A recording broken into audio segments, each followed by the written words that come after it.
ce lien qui existe entre l'environnement et la qualité de vie, mais également à Madame la secrétaire d'État aux affaires étrangères,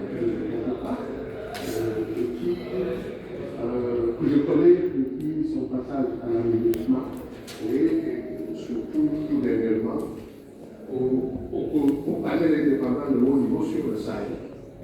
Et je vous remercie donc particulièrement pour le rôle que vous avez pu avoir à jouer pour cette invitation. Mais je voudrais surtout me féliciter de ma présence ici, celle d'un Camerounais.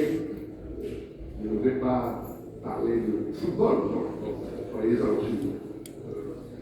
J'ai rappelé que le Mouroudia a effacé tous nos problèmes l'autre jour en battant l'équipe, en se qualifiant l'équipement de l'équipe de mon village, la colonne sportive, il y a une semaine.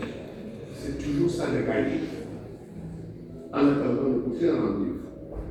Eh bien, le sujet qui a été choisi par le gouvernement algérien en connotation avec la mémoire du 1er novembre 1954 me semble un choix absolument important. Au plan à la fois politique, géopolitique et même surtout stratégique. Je le disais tout à l'heure en salle à Madame la secrétaire d'État, l'histoire a ceci d'important qu'à travers le souvenir, on peut s'organiser pour le présent et surtout pour l'avenir. Et c'est en cela qu'elle a une importance stratégique. Et ce n'est pas pour rien que le service historique est si important au sein des armées. Que c'est de là que naît, au-delà de la doctrine, dans son évolution, surtout la culture militaire. Non, ce n'est pas cela qui. Je voudrais dire que c'est. L'Algérie se donne l'occasion d'un nouveau leadership sur le plan du nouveau panafricanisme en cours d'émergence et de division en Afrique aujourd'hui. Et il me semble que c'est une situation très importante. J'avais eu envie de parler d'autre chose, mais en réfléchissant ce matin, je me suis dit écologie politique et politique écologique. La géopolitique d'expression et d'affirmation de l'indépendance algérienne. Voilà ce que j'ai trouvé comme sujet de réflexion. Parce que tout simplement, on est dans un moment où seuls certains ont le privilège du souvenir, d'évoquer leur histoire, leur grande joie et leur grand malheur. Et qu'est-ce qu'on dit aux autres? Fermez la bouche, vous n'avez plus rien à dire. Et au besoin même, on peut aller jusqu'à réécrire pour vous l'histoire. On dit, vous prenez la. Mais le problème qui se pose, c'est qu'avec cette pensée, ce souvenir imposé,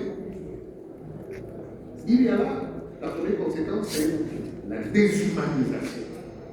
Car si l'homme se distingue de l'animal, c'est bien par sa capacité à se souvenir. Et les enjeux mémoriels permettent donc, en se référant au passé, de restructurer le présent et de se projeter dans l'avenir. Sinon, ce serait des funérailles ou des funérailles. Donc, Madame la ministre du gouvernement, c'est là, à mon sens, toute l'importance de cette cérémonie et de cette conférence. Je voudrais également dire que nous avons l'occasion d'exemple d'un nouveau nationalisme algérien, celui du rejet de ce que j'appelle la mémoire autorisée et la mémoire contrôlée. Oui, il y a une nouvelle forme de domination. On dit, oui, vous voulez vous souvenir, donnez-vous 10 minutes. On va vous dire ce dont vous pouvez vous souvenir. À la condition que cela n'aille pas contre nos projets ou bien la perpétuation de notre projet hégémonique. Et de cette manière, l'Algérie se repositionne donc comme le centre de pensée et de diffusion